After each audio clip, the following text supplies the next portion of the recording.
নমস্কার বন্ধুরা, সবিতা কিচেনে সবাইকে স্বাগত। আজও আমি আরও একটা রেসিপি নিয়ে হাজির হয়ে গেছি।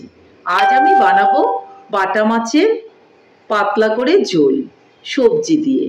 দেখুন, আমি সজনে ডাঁটা, বেগুন আর আলু দিয়ে কিন্তু এই ঝোলটা বানিয়েছি। এই ঝোলটা কিন্তু খেতে ভীষণই ভালো লাগে। সজনে ডাঁটার একটা খুব সুন্দর ফ্লেভার এর মধ্যে কিন্তু থাকে। আপনারা এইভাবে আমার রেসিপিটা ফলো করে বাড়িতে একবার বানিয়ে খেয়ে দেখুন।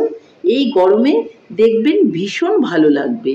তাহলে আর বেশি দেরি না করে আমার ভিডিওটা ফলো করুন আর বাড়িতে এভাবে বাটা মাছের ঝোল বানিয়ে ফেলুন।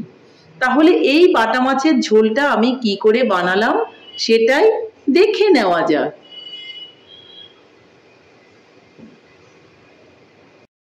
বাটা মাছ বানাতে গেলে প্রথমেই আমাকে বাটা মাছ নিয়ে নিতে হবে। বাটা মাছগুলো দিয়ে আমি কালো জিরা ফোড়ন দিয়ে সবজি দিয়ে একটা পাতলা ঝোল করব। এই গরমে দেখবেন এই বাটা মাছের ঝোল খেতে ভীষণই ভালো লাগবে। তাহলে বাটা মাছটার মধ্যে আমি লবণ আর হলুদ দেখুন খুব ভালো করে মেখে রেখে দিয়েছিলাম।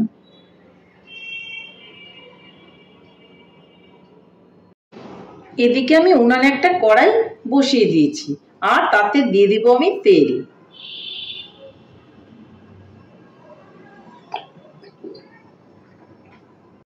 এদিকে তেলটা কিন্তু গরম হয়ে গেছে আর মাছগুলোকে আমি ভেজে নেব।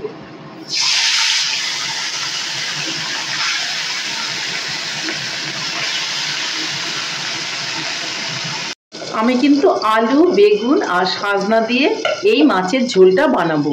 আলু, বেগুন, সজনা ভালো করে ধুয়ে কেটে সুন্দর করে রেডি করে নিয়েছি।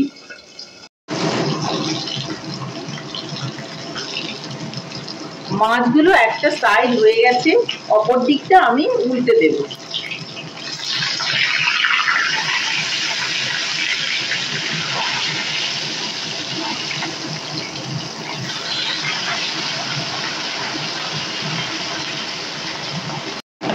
মাছগুলো আমার ভাজা হয়ে গেছে, মাছগুলোকে এখন আমি তুলে নেব।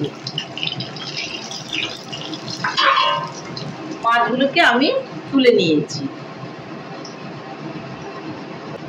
ওই তেলের মধ্যেই আমি এখন বেগুনগুলোকে ভেজে নেব।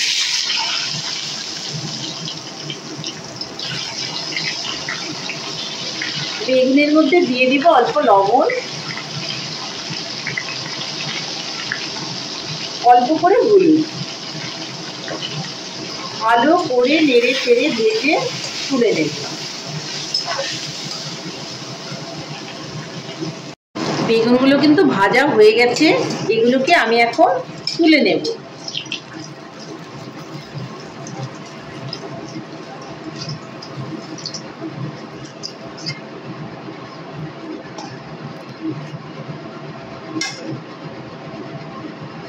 ওই তেলের মধ্যেই আমি এখন দিয়ে দেব কিছুটা কালো জিরে,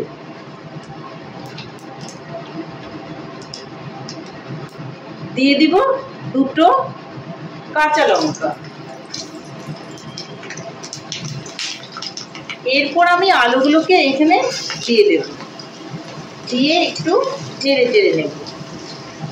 লঙ্কাগুলো যেহেতু বেশি ভাজা হয়ে পুড়ে যাবে, যার জন্য লঙ্কা দুটোকেও কিন্তু আমি এখন তুলে মাছ ভাজার মধ্যে রেখে দেব। লঙ্কাটা প্রথমে দেওয়ার কারণ ফ্লেভারটা এর মধ্যে খুব ভালো থাকবে।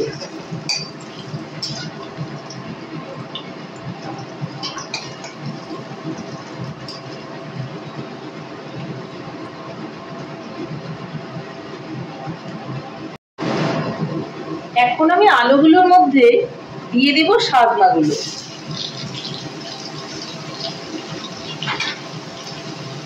সজনাগুলো দেওয়ার পর এর মধ্যে দিয়ে দিব একটু লবণ।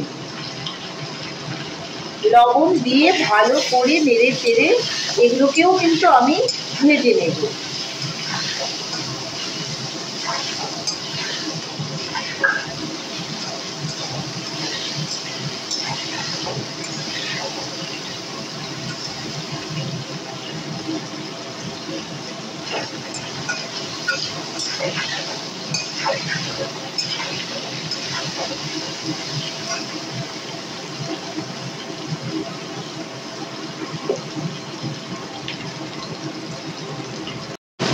এর মধ্যে আমি এখন দিয়ে দেব একটু হলুদ আর দিয়ে দেব জিরে গুঁড়ো। ভালো করে নেড়ে চেড়ে নেব। মশলাটা যেন পুড়ে না যায়, যার জন্য একটু জল দিয়ে দেব। জলটা কিন্তু অবশ্যই গরম জল দেব। এখন আমি আঁচটাকে কমিয়ে দিয়ে খুব ভালো করে কষিয়ে কষিয়ে এটাকে রান্না করে নেব।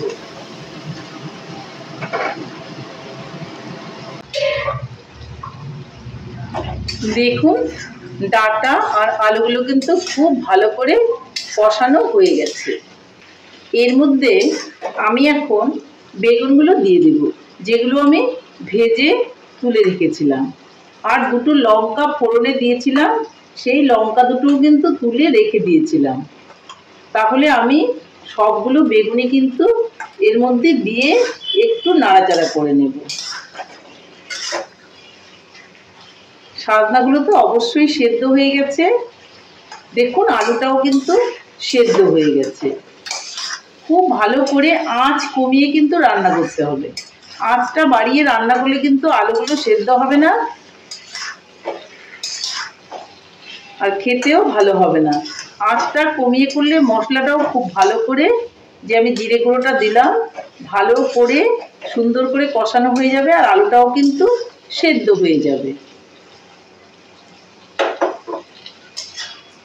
দেখুন কষে টষে কিন্তু একদম তেলটা ছাড়তে শুরু করেছে। যদি জিরেটা ভালো করে তেলের মধ্যে না কষিয়ে দেই, তাহলে কিন্তু এই ঝোলটা খেতে মোটেও ভালো লাগবে না। তাহলে আমার ঝোলটা কিন্তু একদমই দারুণভাবে রান্না করে নিতে হবে।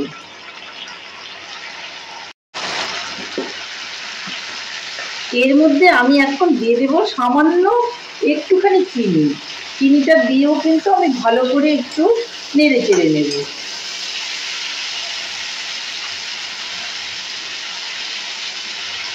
এখন আমি এর মধ্যে জল দিয়ে দেব। অবশ্যই গরম জল দিতে হবে। আমার পরিমাণ মতো আমি জল দিয়ে দেব।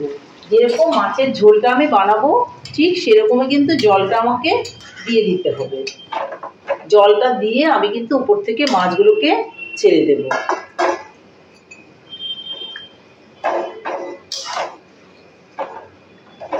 মাছগুলো দিয়ে একটুখানি আমি ঢাকা দিয়ে 5 মিনিটের জন্য ফুটতে দেব।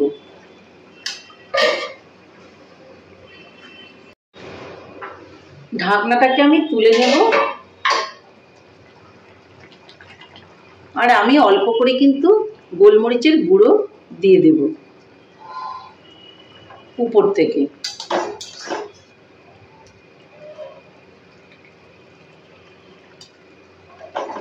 গোলমরিচের গুঁড়োটা দিয়ে উনানটা আমি অফ করে দেব। অফ করে ঢাকনাটা দিয়ে 2 মিনিটের জন্য রেখে দেব।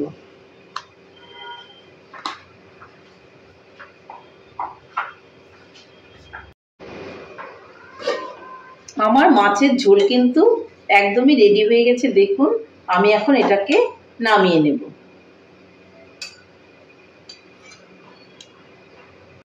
তাহলে বন্ধুরা আলু বেগুন আর সজনে ডাঁটা দিয়ে বাটা মাছের ঝোলটা কিন্তু আমার রেডি হয়ে গেছে। বন্ধুরা আমার রেসিপিটা কেমন লেগেছে? আমার রেসিপিটা যদি আপনাদের ভালো লাগে তাহলে লাইক শেয়ার কমেন্ট করতে ভুলবেন না। আর আপনি যদি আমার চ্যানেলের নতুন বন্ধু হয়ে থাকেন তাহলে চ্যানেলটা সাবস্ক্রাইব করার অনুরোধ রইল। পাশে থাকা বেল আইকনটি প্রেস করে রাখুন আমার নিত্য নতুন রেসিপির আপডেট পেতে। তাহলে আর দেরি কেন, ঝটপট বাড়িতে এইভাবে বানিয়ে ফেলুন পাতলা করে বাটা মাছের ঝোল। দেখবেন গরম ভাতের সঙ্গে খেতে ভীষণই ভালো লাগবে। নমস্কার, ভালো থাকবেন, সুস্থ থাকবেন। আবার দেখা হবে আরও একটা রেসিপির সঙ্গে।